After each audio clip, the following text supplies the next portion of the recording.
चलो आगे बढ़ते हैं। सेक्शन 140, 145, 141 हमने कल कर लिया है। ओके, ठीक है। 141 हो गया कल हमारा। Please take out section 139। 139 हर एक का अलग तरीका होता है, सर का भी अलग तरीका है। सेक्शन 139 निकालिए। 139, 139 क्या है भाई? Anticipatory breach of contract. 139 या 39? Section 139, discharge of surety by creditor's act और omission impairing surety's eventual remedy. ठीक है, श्योरिटीज इवेंचुअल रेमेडी को अंडरलाइन करिए। Please underline surety's eventual remedy. अभी तक आपने कोई श्योरिटीज इवेंचुअल रेमेडी के बारे में पढ़ा है अभी तक कुछ? क्यों नहीं पढ़ा? Section 140 is not according to you an eventual remedy. Section 140 क्या इवेंचुअल रेमेडी नहीं है? इवेंचुअल रेमेडी का मतलब क्या है? इवेंचुअल रेमेडी का मतलब है कि श्योरिटी का क्या इंटरेस्ट है। अगर एक श्योरिटी है, श्योरिटी के साथ किसी भी तरीके का अगर अगर श्योरिटी के राइट्स को अगर इनकोर्स किया जाता है तो श्योरिटी के पास क्या रिकोर्स है? तो 140 में भी तो श्योरिटी के पास राइट्स है, 141 में भी तो श्योरिटी के पास राइट्स है। 140 में क्या हुआ था? 140 में राइट ऑफ सब्रोगेशन है, तो श्योरिटी की अल्टीमेट रेमेडी नहीं है, वो अल्टीमेट रेमेडी है। सेक्शन 141 क्या है? Implied implied contract of indemnity, वो भी एक कंसिक्वेंशियल रेमेडी है।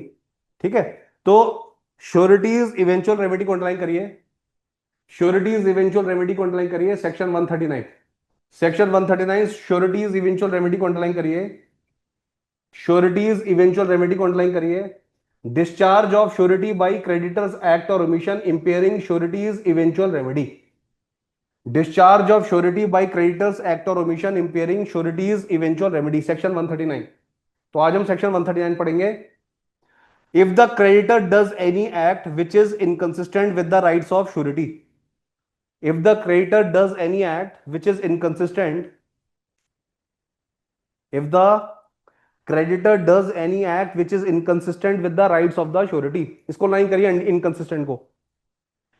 if the surety does any act which is inconsistent with the rights of the surety or omits to do any act which his duty to the surety requires him to do, and the eventual remedy of the surety himself against the principal debtor is thereby impaired, the surety is discharge. ठीक है, तो section 139 क्या बोल रहा है? Section 139 बोल रहा है सिंपल सी बात, जहां पे सेक्शन 140 क्या बता रहा है? Section 140 is providing a right, section 140 is providing a right of surety, it is providing a right of a surety.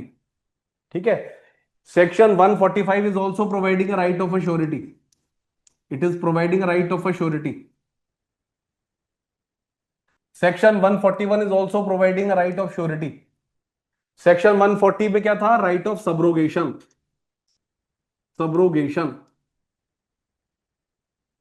Subrogation मतलब जो श्योरिटी है वो क्रेडिटर को जो भी पेमेंट करेगा,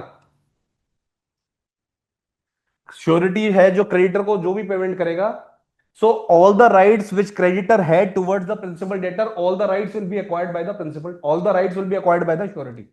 जो भी राइट्स क्रेडिटर के थे प्रिंसिपल डेटर के अगेंस्ट, वो सारे के सारे राइट्स जो है वो श्योरिटी एक्वायर कर लेगा। This is the meaning of subrogation. Subrogation का हमने लेमैनिश टर्म्स में मतलब समझा था, stepping into the shoes of some other person. Stepping into the shoes of some other person is called as subrogation. Okay, ये हो गया सबरोगेशन। अब सेक्शन 141 क्या कहता है? सेक्शन 141 कहता है एक श्योरिटी है, एक क्रेडिटर है और एक है प्रिंसिपल डेटर। एक श्योरिटी, एक क्रेडिटर, एक प्रिंसिपल डेटर। तो सपोज क्रेडिटर है certain securities, it has he has certain securities with respect to the debt. तो डेट के रिगार्ड्स में प्रिंसिपल डेटर ने कुछ सिक्योरिटीज क्रेडिटर के पास रखवाई है। ठीक है, सो श्योरिटी, जो श्योरिटी है, just by virtue of being a fact that he is a surety, क्योंकि वो एक श्योरिटी है इसीलिए सारे के सारे सिक्योरिटीज का एंटाइटलमेंट श्योरिटी के पास होगा। अब सेक्शन 141 में पेमेंट की रिक्वायरमेंट है, सेक्शन 141 में पेमेंट की रिक्वायरमेंट नहीं है, मगर 140 में पेमेंट की रिक्वायरमेंट है। पेमेंट करोगे तभी तुम राइट एक्वायर करोगे। 141 में पेमेंट की रिक्वायरमेंट नहीं है, क्योंकि तुम श्योरिटी हो इसलिए तुम्हारे पास ये अधिकार है, ठीक है। But when at the time when the contract of guarantee was entered into, जिस दिन कॉन्ट्रैक्ट ऑफ गारंटी हुआ उस दिन जितनी भी सिक्योरिटीज थी उसका इंटाइटलमेंट श्योरिटी के पास है। But all the securities which were kept with the creditor after the contract of guarantee, after the date of the contract of guarantee. Suppose contract of guarantee 1 तारीख को एंटर किया गया और creditor के पास 4 securities थी, तो चारों की चारों सिक्योरिटीज का इंटाइटलमेंट इसके पास है। मगर 2 तारीख को एक और सिक्योरिटीज ने एक्वायर कर लिया, यानी कि 5 सिक्योरिटी अब क्रेडिटर के पास है, मगर श्योरिटी के पास ओनली 4 चीजों का इंटाइटलमेंट है। तो ये सेक्शन 141 है, हमने ये पढ़ लिया। सेक्शन 145 क्या कहता है? सेक्शन 145 सिंपल सी एक बात बोलता है कि जो ये प्रिंसिपल डेटर होता है ना, इसकी एक ड्यूटी है to indemnify the surety. So he has an implied, there is an implied contract of indemnity, implied contract of indemnity to indemnify the surety, to indemnify the surety। तो section 140, 141, 145, अब ये को 3 राइट्स हैं, ये तीनों के तीनों राइट्स हैं किसके पास है? तीनों के तीनों राइट्स हैं श्योरिटी के पास। अब क्या होता है? सेक्शन 139 पढ़ो, सेक्शन 139 पढ़ो। सेक्शन 139 में please try to find out who is the defaulter. Section 139 में बताओ who is the defaulter. Section 139 में डिफॉल्टर कौन है? अंजू तुम्हारा क्लास में ध्यान नहीं है आज? है लग नहीं रहा है, ठीक से बैठो पहले, अलर्ट हो गया थोड़ा। सेक्शन 139, सेक्शन 139, सेक्शन 139, तेज बोलो ना। क्रेडिटर, सो क्रेडिटर है ना, so creditor is the defaulter. Creditor की वजह से उसके राइट्स क्या हो गए? इंपेयर हो गए। सानी बेटा तेज बोलो थोड़ा। सो क्रेडिटर की वजह से, क्रेडिटर की वजह से, क्योंकि सेक्शन 139 से पहले who has taken the vow, who has taken the vow to safeguard the interest, who has taken the vow to safeguard the interest of the creditor. किसने कसम ली थी? किसका इंटरेस्ट सेवगार्ड करने के लिए? श्योरिटी ने कसम ली थी। Surety has taken the, surety has given the undertaking to safeguard the interest of surety.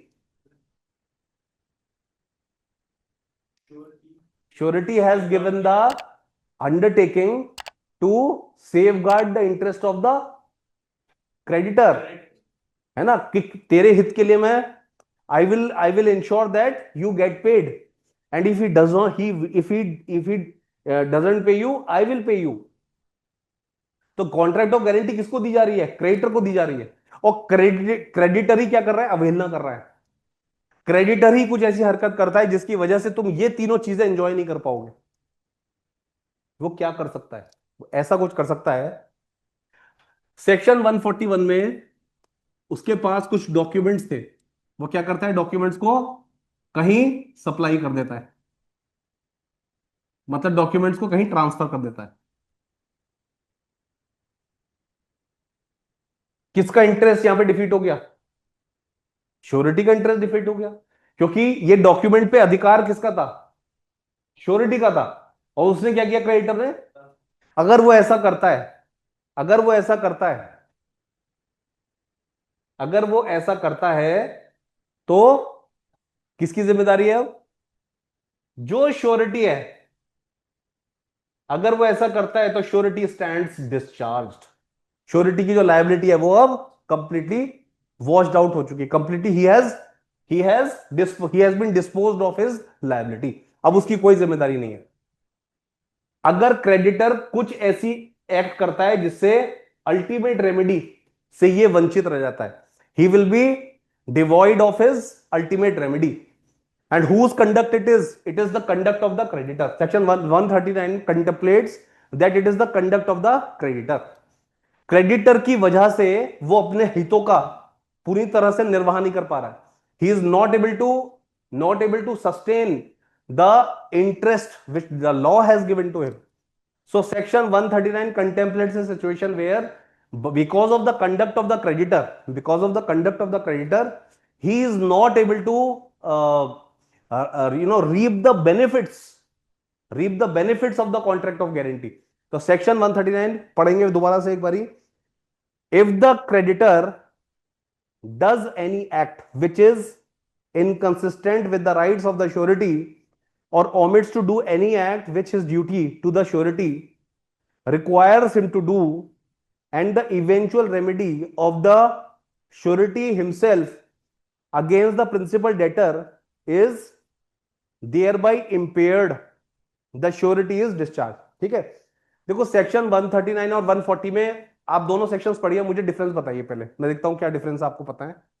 Section 139 सिर्फ लीगल एक्यूमेन से आंसर करना है. I am not, I believe that आपने नहीं पढ़ा है सेक्शन 139 और 141 को पढ़िए और मुझे सिर्फ एक डिफरेंस बताइए कि क्या डिफरेंस लगन नजर आ रहा है. सेक्शन 141 में भी एक अल्टीमेट रेमेडी है, वो आपकी इंपेयर हो रही है. तानी इधर देखो, सेक्शन 140 में जो श्योरिटी की रेमेडी है वो इंपेयर हो रही है कि नहीं हो रही है. लास्ट पार्ट में देखो, लास्ट पार्ट में सेक्शन 141 में भी ऐसा कुछ हुआ है. जो सिक्योरिटी है उसने सिक्योरिटी को क्या किया है, खो दिया है. तो with respect to that part his liability is discharge.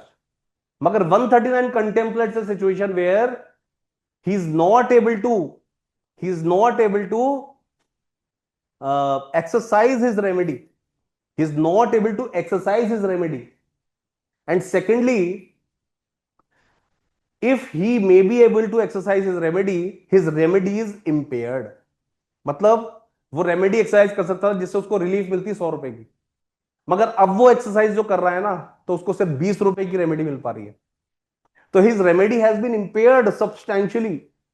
तो सेक्शन 139 और 141 में डिफरेंस ये है, 141 में there is a partial discharge और 139 में क्या है, there is a absolute discharge. तो सेक्शन 139 141 को दोनों को एक साथ पढ़ के कंपेयर करो. पढ़ो एक बार, आप लिखवाऊंगा अभी मैं, डोंट वरी.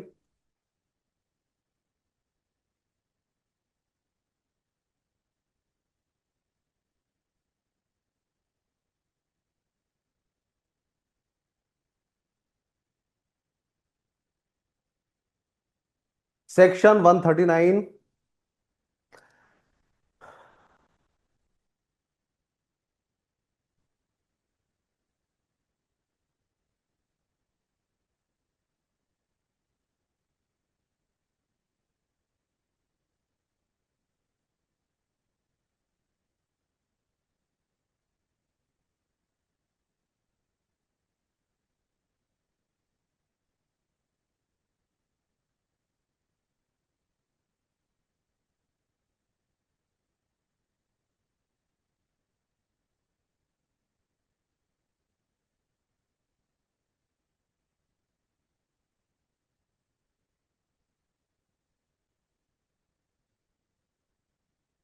ठीक है.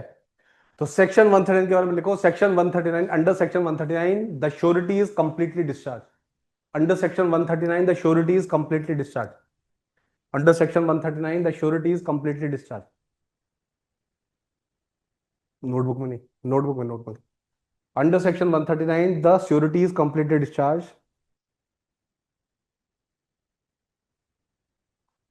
This is the point of distinction between 141. This is the point of distinction between 141. Guys देखो, ये जो नोट्स है ना, इसको तुम जितनी बार पढ़ोगे, इसको अपनी पर्सनालिटी का पार्ट बनाओगे तो उतना अच्छा है. तो पता है अभी तक जो भी मैं कुछ बोलता हूं, फिर जब मैं डिक्टेशन पे आता हूं ना तो मुझे एग्जैक्टली लगता है कि वही चीजें मैं बोल रहा हूँ. सीक्वेंस में बोल रहा हूँ, सीक्वेंस में बोल रहा हूँ. मतलब जो 139 के बाद जो दूसरी बात मैंने बोली है ना, मैंने नोट्स को देखा भी नहीं है, और दूसरी बात जो बोली है वो वही चीज बोली है जो इसमें लिखा हुआ है. तो कितना मेरे अंदर घुस चुका है कंसेप्ट. तो यही ऐसा ही करना है बिल्कुल, है ना. नोट्स को ही पढ़ते रहना है बार बार बार बार. इसको हमें सुपर एग्जॉस्टिव बनाना है. ठीक है. जब बुक रीडिंग तो वैसे पढ़ना करना नहीं है, क्योंकि मेरे नोट्स बहुत ज्यादा सुपर एग्जॉस्टिव हैं. मगर जिन चीजों के ऊपर हैंड आउट दूं या जिस चीज के ऊपर मैं आपको बुक पढ़ने को दूं तो पढ़ना जरूर है. बुक नहीं है तो मुझसे बोरो कर लेना. ठीक ठीक है, so surety is completely discharged. This is the point of difference with section 141. This is the point of difference with section 141. ठीक है, ओके। पॉइंट नंबर 1 लिखो अब सेक्शन 141 के अंदर, 139 के अंदर point point number 1, difference. This is the point of difference with section 141. This is the point of difference with section 141. First point लिखो, the creditor has, 139 का फर्स्ट पॉइंट लिखो, the creditor has undertaken a responsibility, the creditor has undertaken a responsibility or a duty, the creditor has undertaken a responsibility or a duty, the creditor has undertaken a responsibility or a duty that he should perform, the creditor has undertaken a duty that he should perform it, the creditor has undertaken a duty that he should perform it, and if he does not, and if he does not, and if he does not, and because of it, and because of it, because of it नहीं, because of this non compliance, and because of this non compliance, and because of this non compliance, the sureties, the sureties, because of this, because of this, the sureties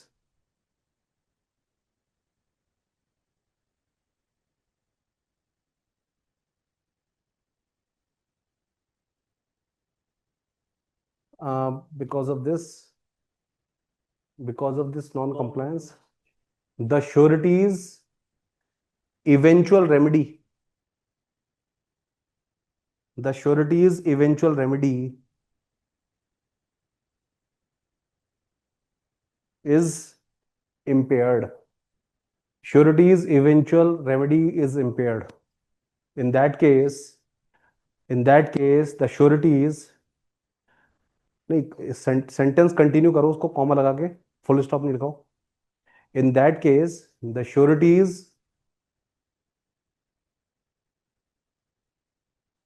surety is discharged, surety is discharged from the contract of guarantee, surety is discharge from the contract of guarantee.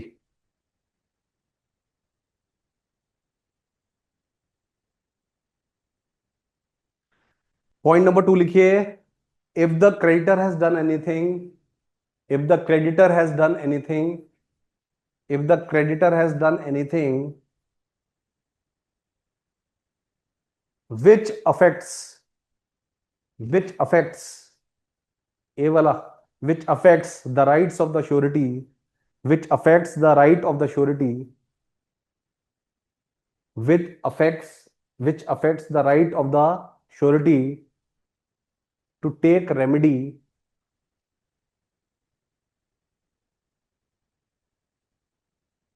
in that case the surety is not liable, in that case the surety is not liable, in that case the surety is not liable, in that case the surety is not liable, in that case the surety is not liable। Illustration C देखो, इसका illustration C, A puts M as an apprentice to B. Apprentice कौन होता है? Apprentice मतलब एक तरह से कोई नौ सीखिया होता है, या कोई ऐसा व्यक्ति जिसको काम सिखाना होता है, अप्रेंटिस, न्यू कमर, अप्रेंटिस। ठीक है, so A puts M as apprentice to B, so A M B, puts M, sorry sorry,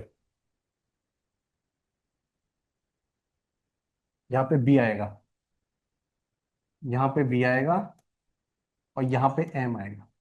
ठीक है, A puts M as an apprentice to B. ठीक है, ए ने कहा बी से कि ये मिस्टर एम है, ये अच्छा काम करेगा, इसको मैं तुम्हें काम करने के लिए तुम्हें दे रहा हूं, ठीक है, to get the work done. Okay, A puts M as apprentice to B and gives a guarantee to B for M's fidelity. Fidelity मतलब ईमानदारी, ठीक है, अंडरलाइन करो फिडिलिटी को। सो गारंटी हमेशा हमें पता ही है गारंटी किसकी होती है, ऑनेस्टी एंड इंटीग्रिटी की।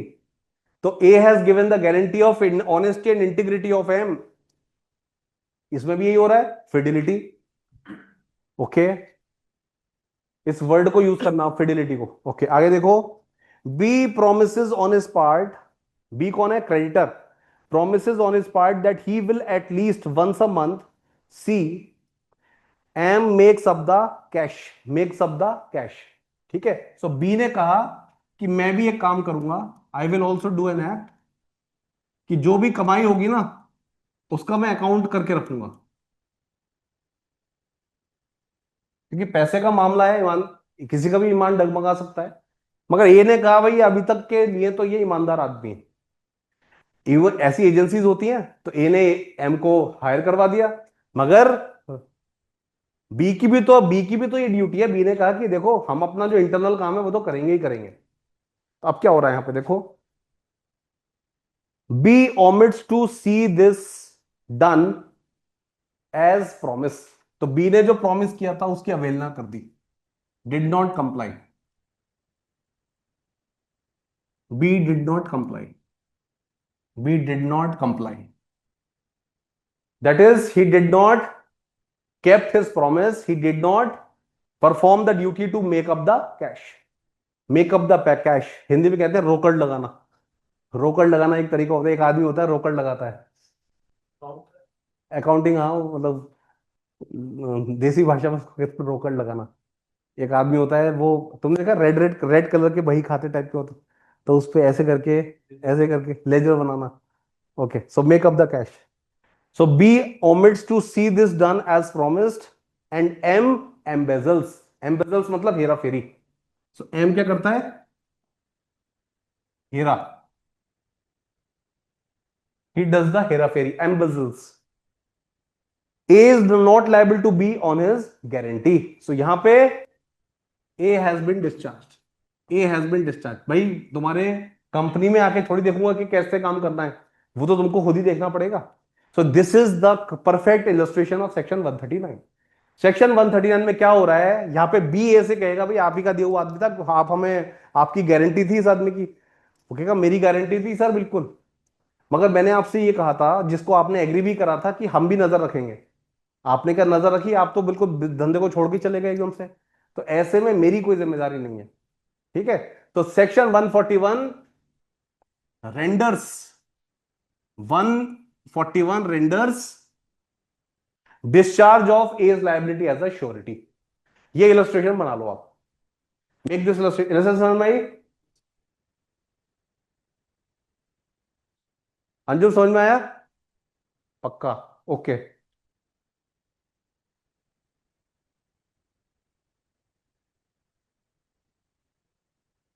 Where is your water bottle.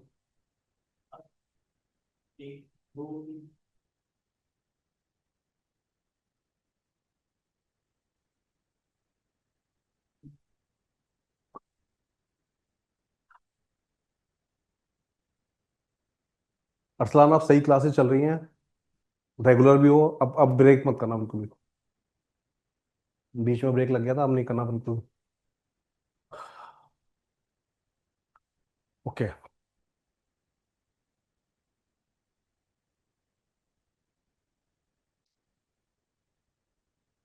बताओ, ये इलस्ट्रेशन ही मैंने एग्जैक्टली लिखी हुई है, वही illustration।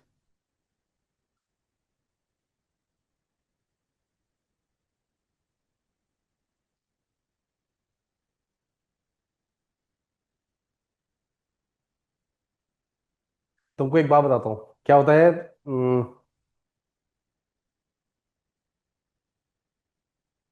एक बार मैं किसी की क्लास में बैठा, मिस्टर एक्स की। तो मिस्टर एक्स जो थे ना, जब वो पढ़ा रहे थे, तो mister x was giving illustrations, case laws, और एक एक कंसेप्ट था, उस कंसेप्ट के साथ 10-12 केस लॉस बता दिए। इस केस में ये होता है, इस केस में ये होता है, case case case case case, बच्चों ने लिख भी लिया। मगर एक्चुअली एग्जाम में वो याद ही नहीं रहने वाले, केसेस याद ही नहीं रहने वाले। अब बताओ, minors, minors competency to contract, उसमें कोई केस बताओ। Minors competency to contract, Mohori भी वैसे तो, ठीक है, तो कितने केसेस याद कर रहे हैं हमने? 10-12 केस याद कर रहे हैं। एक एक केस। तो हमेशा याद रखो, जो लैंडमार्क जजमेंट्स है ना, उसके ऊपर फोकस करो।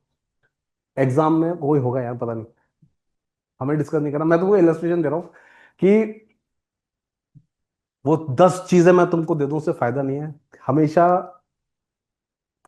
Now why this practice is important, ये वाली जो प्रैक्टिस है इंपॉर्टेंट क्यों है? इसके तो मैं प्रिंटेड नोट्स भी दे सकता हूँ, मगर इसके पीछे रीजन ये है। अम, एक महाशय ने मुझसे चैलेंज भी, क्लास के बच्चे स्टूडेंट थे वो, तो उन्होंने चैलेंज भी किया था इस चीज को कि सर बहुत लिखना पड़ता है, इससे तो प्रिंटेड नोट दे दो। मगर ये प्रिंटेड नोट जो है ना, इसका कोई काम नहीं है। क्यों नहीं है? क्योंकि ये तुम्हारी जो सबकॉन्शियस माइंड में है ना, जो तुम क्लास में रिवाइज करके जाते हो, क्लास में पहले समझते हो फिर उसके बाद रिवाइज करते हो लिख के, तो वो कभी नहीं हो पाएगा। So notes have their own relevance. अपने हाथ से लिखी हुई जो चीज होती है ना, किसी भी सोर्स से ज्यादा, तो ये जो इसको जो पहला फेज है ना, this is an accumulation phase. जो कोचिंग में आप आते हो, तो एक्यूमुलेशन फेज है, अभी सारा चीजें इकट्ठे करो, सीखना भी और इकट्ठा भी करना है। फिर उसके बाद जब चीजें इकट्ठी हो जाएंगी, तो हम उसको, जब once the thing has been accumulated, फिर उसको बैठ के फिर एसिमुलेट करेंगे। एसिमुलेट, एसिमुलेट मतलब उसको अपनी पर्सनालिटी का पार्ट बनाएंगे। हमने अभी तक तो पढ़ा ही है, मगर अब इतना बना लेंगे, अब मुझे कुछ और नहीं जाना, दिस इज माई वर्ल्ड। ठीक है, now I am going to write the answers. तो वो एक टाइम आता है जिसमें जो ये दोनों फेसेस अच्छी तरह से कर लेते हो, तीसरा फेज होता है, उसमें आप नई चीजें नहीं पढ़ रहे होते हो, आप भूली हुई चीजें दोबारा पढ़ते हो। सो पढ़ना है, भूलना है, फिर पढ़ना है, पढ़ना है, भूलना है, पढ़ना है। ऐसा नहीं कि आज ऐसा पढ़ लूं कि बस एब्सोल्यूट हो जाए, ऐसा नहीं है, कभी नहीं होगा। जब पहली बार मैंने लिमिटेशन एक्ट पढ़ा था, तो अपने मित्र को मैंने ये बोला, अरे यार इसमें 27 सेक्शंस हैं, इसको तो 2 घंटे में निपटा दूंगा। मुझे 1 हफ्ता लगा था उसको करने में, 1 हफ्ता। 27 सेक्शंस हैं मगर 1 हफ्ता। तो लिमिटेशन एक्ट के 27 सेक्शंस मगर 1 हफ्ता, इसका मतलब क्या है? इसका मतलब यह है कि वो बच्चा मतलब माइनर, और वो चीज है कुछ, वो अपने आप में ऐसी चीज है, जब सिखाऊंगा तो पता चलेगा कि क्या सर, मजा आ गया बिल्कुल, क्या बात है सर। हिंदू लॉ, वो सॉरी, हिंदू लॉ बहुत ज्यादा बोरिंग है यार, फैक्ट्स ही है। मगर जब हिंदू लॉ का जब सक्सेशन आएगा, जब तुम काउंटिंग करोगे, बड़ा मजा आएगा उसको करने में। तो हर एक चीज को सीखने का एक अंदाज है, तो एक्यूमुलेशन फेज को भी एंजॉय करो। ये बस सोचो कि ये notebooks are very very important, बहुत ज्यादा इंपॉर्टेंट। इसको बस पढ़ते रहना है, बार बार प्रोसेस में रहना है। ठीक है, ओके। तो इलस्ट्रेशन हो गई है, एक और इलस्ट्रेशन लिखो। इलस्ट्रेशन है बी, ए और बी जो इलस्ट्रेशन है ना, इसको घर घर पे बनाना है। ए और बी को, सी मैंने कराया है, ए और बी को खुद बनाना है। इसमें से जो बी इलस्ट्रेशन है ना, ये एचजीएस में पूछा भी गया है। ऐसे नहीं कंसेप्ट लिखना है पूरा, डायग्राम बना के आ जाएंगी, ऐसा नहीं करना है, पूरा समझाना है। ठीक है, जैसे करा है ना ये, होमवर्क जैसे किया है वैसे ही करना है। तो पूरा डायग्राम बनाना है और कंसेप्ट समझाना है कि इसकी क्या ड्यूटी थी, इसकी क्या ड्यूटी थी, और इसकी क्या ड्यूटी थी। ठीक है, ओके। बी वाला वेरी वेरी इंपॉर्टेंट है, बी वाले से शुरू करना। ठीक है, तो बी और सी, बी और A, okay. Now please write down discharge of the liability of the surety. Topic है, टॉपिक इज, हाँ, हाँ हाँ बस, please write down discharge of the liability of the surety. Discharge of the liability of the surety, देखो छोटी सी बात बता रहा हूं। 141 में एक ऐसी बात रखो, 141 और 139 में कंपेरिजन, ध्यान सानी ध्यान से सुनो। 149 में जो लाइबिलिटी है ना, वो पार्शियली डिस्चार्ज हो रही है। तो हमारे पास 10 डॉक्यूमेंट का सिक्योरिटी था, उसमें से एक सिक्योरिटी जो है वो खो गई है। तो with respect to that document your liability is discharge. मगर 139 में क्या हो रहा है? तुम्हारे पास एक ही सिक्योरिटी थी, या तुमने कुछ ऐसा, क्रेडिटर ने ऐसा कुछ कर दिया जिसकी वजह से तुम अपनी रेमेडी ले ही नहीं पाओगे, जो 141 में है, या फिर जो 145 में है, या जो सेक्शन 140 में है, तुम अपनी रेमेडी नहीं ले पाओगे। तो अगर ऐसा हो रहा है, और किसकी वजह से हो रहा है? क्रेडिटर की वजह से हो रहा है, तो ऐसे में सेक्शन 139 आपको ही शक्ति देता है, शक्ति नहीं, अधिकार देता है। सेक्शन 139 आपको ही अधिकार देता है कि the liability of the surety will be discharged. Okay, now topic is discharge of the liability of, हाँ हाँ, discharge of the liability of surety, discharge of the liability of surety, discharge of the liability of surety, discharge of the liability of surety. ठीक है, so point number 1, surety की जो liability है वो कैसे discharge होती है, ये क्वेश्चन है extremely important, high percentage question है, डीजेएस में बहुत बार पूछा है, यूपी में बहुत बार पूछा गया क्वेश्चन है, यूपी जुडिशियल्स में बहुत बार क्वेश्चन पूछा है, हरियाणा में, राजस्थान में बहुत बार क्वेश्चन पूछा गया है कि जो श्योरिटी है उसकी लायबिलिटी डिस्चार्ज कैसे होती है, ये क्वेश्चन है। ठीक है, डायरेक्ट क्वेश्चन है, एग्जाम से बहुत बार पूछा गया है, लिखो। सो पहला पॉइंट है by revocation, by revocation, by revocation, by revocation. ठीक है, तो इसमें 3 सेक्शंस आपको पढ़ने हैं, section 130, section 130, section 131, section 130, section 131। ठीक है, सो सेक्शन 130, 130, दूसरा सेक्शन 131, और तीसरा सेक्शन है वन सेक्शन 62A, सेक्शन 62 सिर्फ, सेक्शन 62। ठीक है, सो क्या बताया मैंने, कौन सेक्शन थे, 130, 131, 62। 131 में क्या हो रहा है, ये 130 तो रेवोकेशन है, ये क्या है, डेथ है, डेथ। और 62 क्या है, ये पॉइंट नंबर 1 हो गया, ये 2 हो गया, ये 3 हो गया, सॉरी, ये तीनों अलग अलग पॉइंट्स है। और ये क्या हो गया, ये हो गया mutual consent.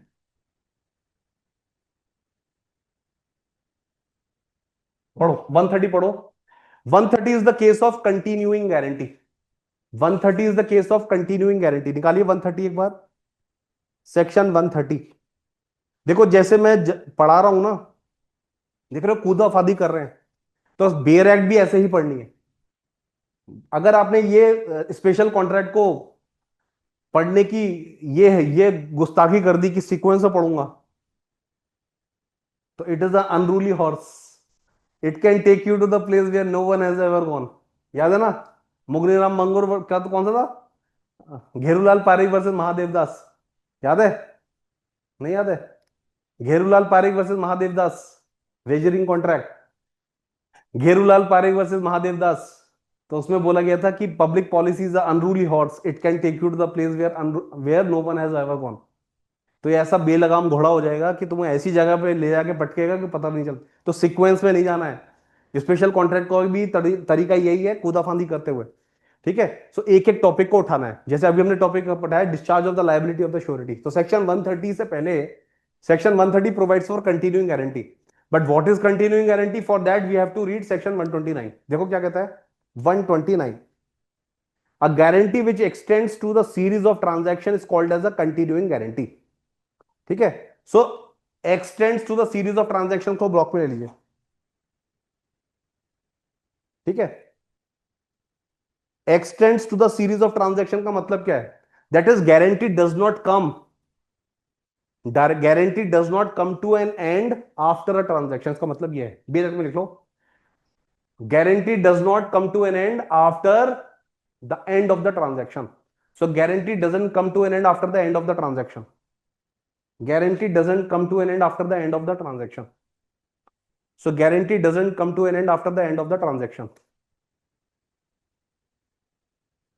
Guarantee doesn't come to an end after the end of the transaction. Guarantee doesn't come to an end after the end of the transaction। ठीक है, कैसा हुआ होगा, कुछ बता सकता कैसा होता होगा, कि मैंने तुमको जो गारंटी दी है ना, वो 1000 रुपए के लिए दी है, अब 1000 रुपए के रिगार्ड्स में मल्टीपल ट्रांजेक्शन हुए हैं, तो सबको मिला के 1000 रुपए होना चाहिए, समझे, मतलब जो ए ने बी से ये कहा कि भाई I am giving you the guarantee of to safeguard your interest worth 1 lakh rupees, B और सी के बीच में, बी और एम के बीच में ट्रांजेक्शन हुए 1 लाख रुपए के 100, तो वो सारे सिक्योर्ड है। ठीक है, मगर वो जो 1 लाख के ऊपर जो भी ट्रांजेक्शन जा रहा है वो सिक्योर्ड नहीं है, ये मतलब है इसका। कंटिन्यूइंग गारंटी का मतलब है वो चलती रहती है, उसके लिए fresh contract of guarantee enter करने की जरूरत नहीं है। It extends to the number of transaction, लिखा ना, it extends to the series of transaction. देखो जब भी सीरीज वर्ड हो उसका मतलब क्या है? सीरीज, ब्लैक्स डिक्शनरी सीरीज को क्या बोलती है? That there is a continuation. Series, series, series contemplates a continuation. ये रेसिडुआ में लिखो। तो सीरीज का मतलब क्या है? सीरीज का मतलब है सीरीज कंटेम्पलेट्स अ कंटिन्यूएशन। तो किसी एक चीज का कंटिन्यूएशन है वो, कंटेम्पलेट्स अ कंटिन्यूएशन। या series corresponds to continuation of anything, of something. कहते सीरियल मर्डर है वो, क्या है? Serial, serial killer. तो सीरीज में मारता है वो, ऐसा नहीं मारता कि एक बार मार दिया फिर अच्छा लगा, उसको मारते रहना अच्छा लगता है, सीरियल किलर वो बन गया। ठीक है, okay. So a guarantee which extends to the series of transaction is called as the continuing guarantee. ठीक है, इसका इलस्ट्रेशन ए देखिए आप। इलस्ट्रेशन ए हम पढ़ेंगे, बी और सी आप लोगों को खुद पढ़ना है। ए इन द, देखो जब इलस्ट्रेशन में बोल रहा हूं तो जरूरी नहीं इलस्ट्रेशन समझ में आए, और जो समझ में नहीं आएगा वो आप मुझसे पूछेंगे, but it is not possible to cover each and every illustration. हमें बहुत सारी चीजें पढ़नी है। तो कंसेप्ट पढ़ेंगे, रेलेवेंट इलस्ट्रेशन पढ़ेंगे, जो मोस्ट डिफिकल्ट इलस्ट्रेशन होगा I will try to cover that illustration. मगर कभी कभी कोई और इलस्ट्रेशन समझ में नहीं आता, please do not hesitate, I am always there. So a in the consideration that B will employ C in collecting the rents of B's zamindari, promises B to be responsible to the amount of 5,000। as I have said, 1 lakh रुपए वाली जो example थी, that I will be responsible towards the amount of 5,000 rupees ने बोला, for the due collection and payment of C for those rent, this is the continuing guarantee। ठीक है, so ए illustration जो है ना, it's a classic illustration. Judgment में भी ये इलस्ट्रेशन यूज हुई है। क्लासिक इलस्ट्रेशन का मतलब क्या होता है? जब भी मैं क्लासिक केस बोलूंगा उसका मतलब क्या होता है? क्लासिक केस को ऑनरेबल सुप्रीम कोर्ट ऑब्जर्व करता है, क्लासिक केस को हमेशा वो अपने जजमेंट्स में कोट करता है। तो दैट इज वाई दो जजमेंट्स आर क्लासिक जजमेंट्स। तो ये क्लासिक इलस्ट्रेशन है, ऑनरेबल सुप्रीम कोर्ट ने इसको यूज भी करा है कंटिन्यूइंग गारंटी को एक्सप्लेन करने के लिए। Okay, okay. नाउ सेक्शन 130 क्या कहता है? सेक्शन 130 का जो प्रीमाइस है, what is the premise? The premise is that there is a continuing guarantee. एक कंटिन्यूइंग गारंटी है, उसको हमने क्या किया? रिवोक कर लिया है। वही हो रहा है 130 में।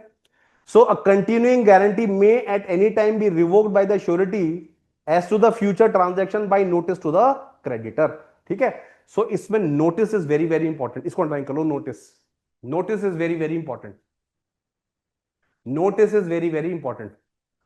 The procedure of notice is not given, the procedure of notice is not given. So इसमें नोटिस की प्रोसीजर नहीं दे रखा है, मगर with respect to the future transaction the continuing guarantee can be revoke. तो सेक्शन 130 किसके बारे में कहता है? Revocation of the continuing guarantee. And who is revoking the guarantee? Anjum, surety है ना। तो surety is revoking the continuing guarantee. वो कहता है भाई आज तो हो गया, मगर आने वाले टाइम में हम आपके साथ काम नहीं कर पाएंगे। ओके, मेरा क्वेश्चन ये है, ये यूनिलेटरल रिवोकेशन है या बायलेटरल रिवोकेशन है?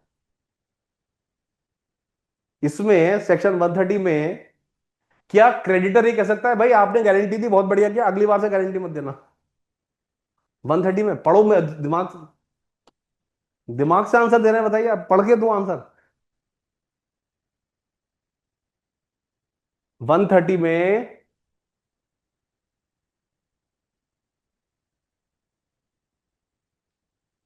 130 में क्या क्रेडिटर कह सकता है कि हमें आपकी गारंटी नहीं चाहिए?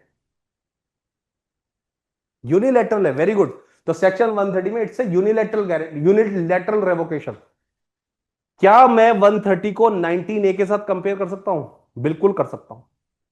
19 ए, 19 में क्या होता था? रेसिशन, रिसाइंड करता है ना, एक पार्टी रिसाइंड करती है, तो वैसे ही यहां पे भी रेसिशन है।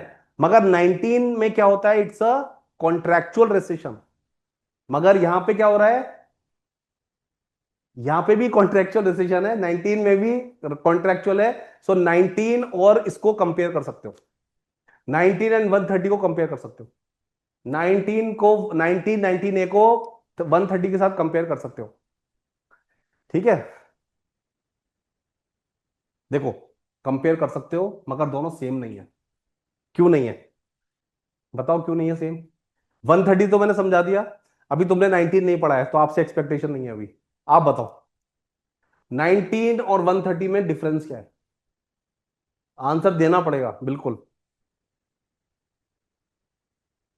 19 में कौन रिवोक कर रहा है? 19 याद है ना? है ना? बियर एक्ट में किस तरफ है? इस तरफ है। हाँ, क्या कहता है वो? उसमें कोएर्जन नहीं है। उसमें क्या क्या है? मिसरिप्रेजेंटेशन है। अनड्यू इन्फ्लुएंस तो नहीं है, अनड्यू इन्फ्लुएंस का 19 है वो। तो उसमें क्या हो रहा है 19 में? रिसाइंड हो रहा है। कौन रिसाइंड कर रहा है? जिसका कंसेंट फ्री नहीं है ना? तो 19 में और 19 ए में rescission has been due to the consent. That consent is not free. Consent free नहीं है, इसकी वजह से the consequences provide by 19 and 19 A. कैसे लिखते रहना, ये नोटबुक में लिखो ये सारी चीजें।